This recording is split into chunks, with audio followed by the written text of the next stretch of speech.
To combat the heat of the smoldering summer sun, we set out to find the best shakes around Midwest. To keep it consistent, we ordered plain vanilla shakes with no whipped cream.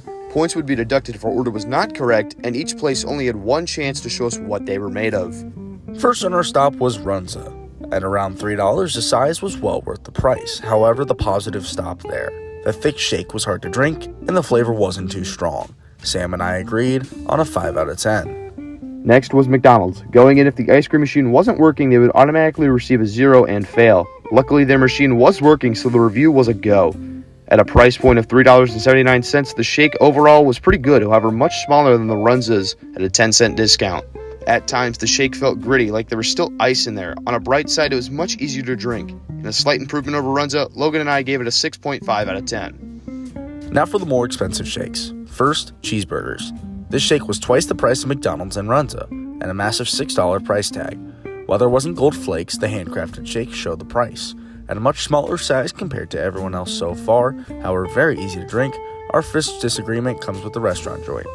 I give it a 3.5 out of 10, while Sam gave it a 7. Now taking a trip down 180th as we headed to Chick-fil-A. Of course the service quality was great, it's Chick-fil-A, and the shake itself followed that same quality. The first noticeable difference was the temperature being colder than all the previous shakes alongside the $4.59 price tag.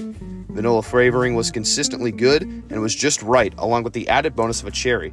Logan went with a 7 while I scored it an 8.5. The final stop of our journey brought us to Red Robin. We were startled to first see only one option around being $7 until we were informed of the kid size that cost around $3. Although names suggest a tiny size, it resembled around the size of McDonald's. It took a bit longer than anticipated at being a sit-down restaurant, but it was expected.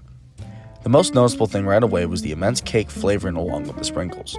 Aside from that, the consistency wasn't bad and the price was incredible. I gave it a 6.5, while Sam settled for a 6.